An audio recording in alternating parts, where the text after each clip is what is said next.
inductive and deductive reasoning for scientific thinking. So first scientific reasoning என்னன்னு தெரிஞ்சுக்கலாம்.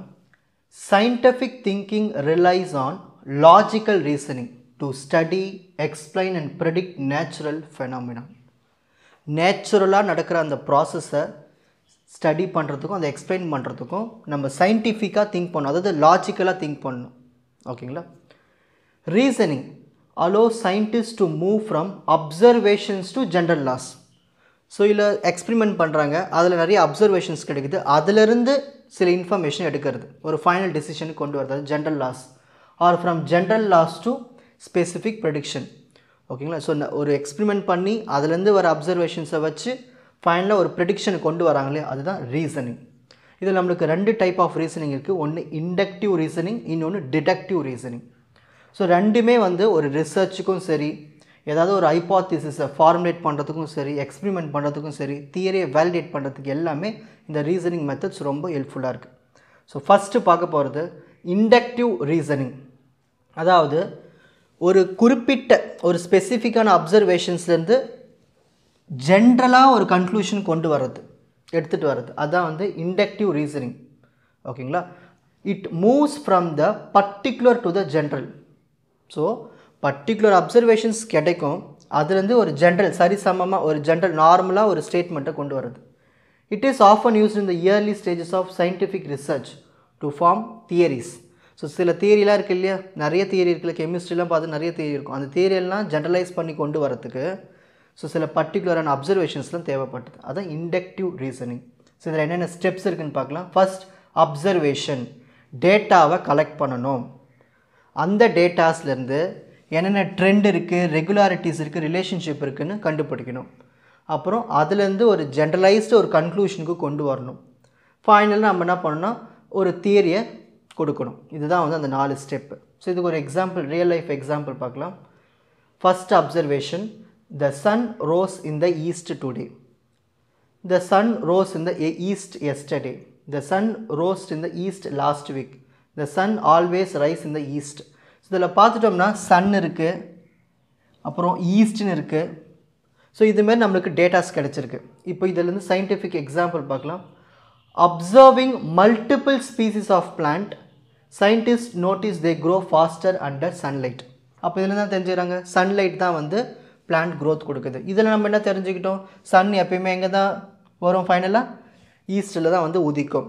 அதுமாதிரி ஒரு கன்க்ளூஷன் வரும்ல, இதுதான் மல்டிபிள் அப்சர்வேஷன்ஸ், அதுலேருந்து ஒரு பேட்டர்னை கொண்டு வர்றது, அதுலேருந்து ஒரு ஜென்ரலான ஒரு விஷயம் வந்துச்சு, லாஸ்ட்டில் ஃபைனலாக ஒரு தியரியை கொடுக்கறது, இதுதான்.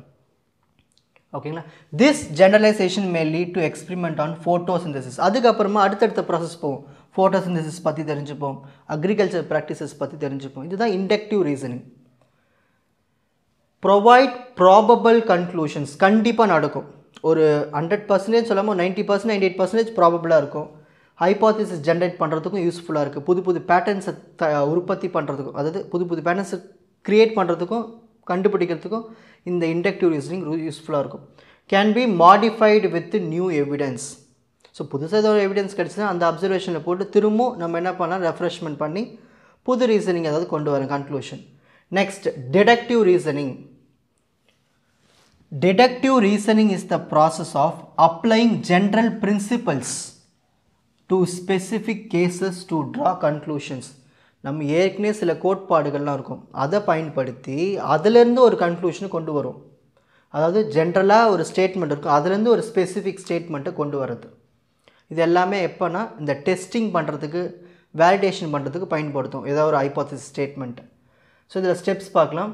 First start with a general principle. ஏதாவது ஒரு சயின்டிஃபிக் ஸ்டேட்மெண்ட்டை எடுத்துக்கணும், அதை எடுத்து அப்ளை பண்ணி பார்க்கணும், apply to a specific situation. அதுலேருந்து ஒரு அவுட்கம் கொண்டு வரணும், ஒரு லாஜிக்கல் கன்க்ளூஷனை கொண்டு வரணும். அதை நிறைய எக்ஸ்பெரிமெண்ட் பண்ணி டெஸ்ட் பண்ணி ரிசல்ட்டை கொண்டு வரணும். இதுக்கு ஒரு எக்ஸாம்பிள் பார்க்கலாம்.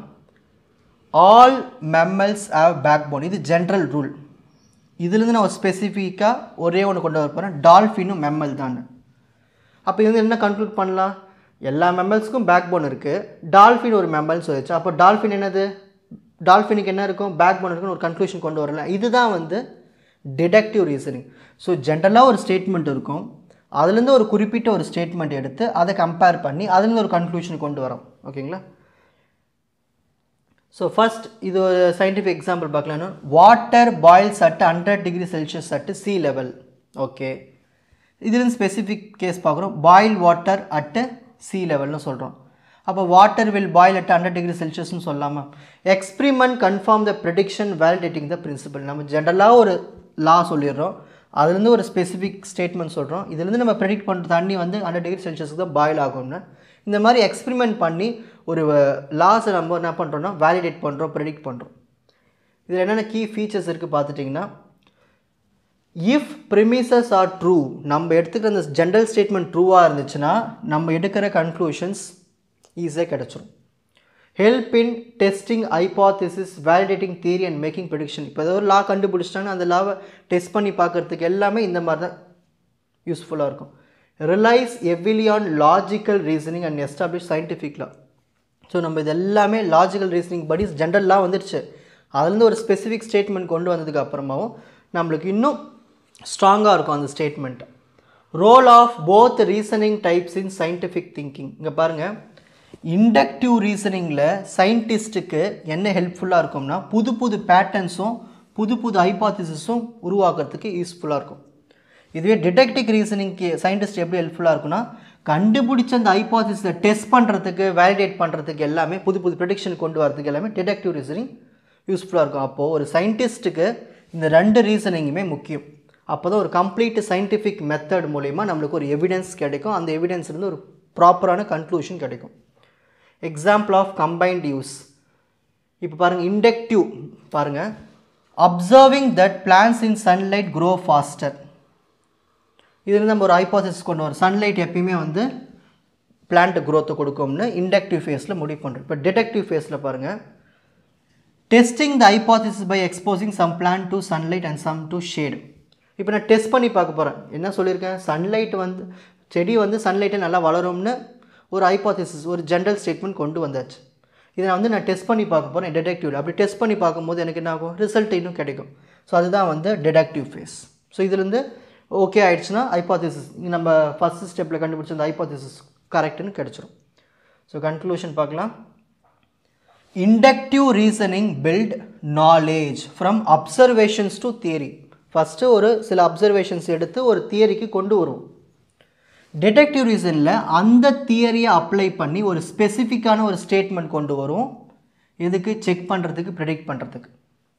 ஸோ ஒரு சயின்டிஃபிக் என்கொயரியில் இந்த ரெண்டுமே முக்கியம். இண்டக்டிவ் ரீசனிங் முக்கியம், டிடெக்டிவ் ரீசனிங் முக்கியம். ஓகேங்களா? இதுதான் வந்து கன்க்ளூஷன். இப்போது ஸ்க்ரீன்ஷாட் டைம்.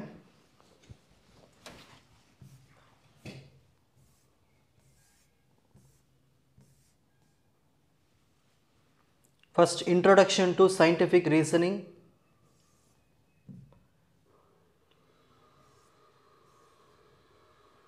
Examples.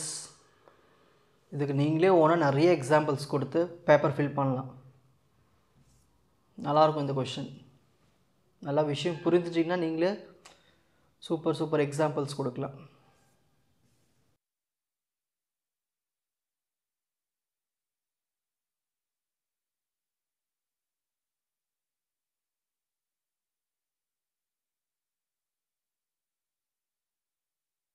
உங்களுக்கு இந்த கண்டென்ட் ஈஸியாக புரிஞ்சிருக்கும்னு நினைக்கிறேன். வாட்ச் அதர் எபிசோட்ஸ் இன் த appropriate playlist. Fauji silver academy, strength, success, clarity.